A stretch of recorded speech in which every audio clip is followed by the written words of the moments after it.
पहलगाममधल्या दहशतवादी हल्ल्यानंतर अमरावती जिल्ह्यातले काही पर्यटक काश्मीरमध्ये अडकून पडल्याचं समोर आलं। यावेळेला अडकून पडलेल्या पर्यटकांशी व्हिडिओ कॉलद्वारे भाजपच्या नेत्या माजी खासदार नवनीत राणा यांनी संवाद साधला आणि त्यांना धीर दिला। आता श्रीनगरला आहे। हां 26 पॅसेंजर आहे माझ्यासोबत। गजानन यात्रा कंपनी मी इथे काश्मीर यात्रेला फिरायला आलो होतो।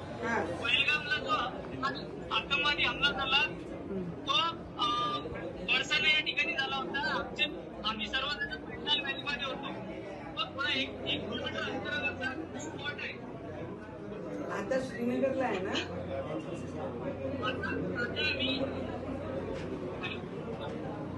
आता आम्ही सुखरूपीतून निघालो पहलगामवरून।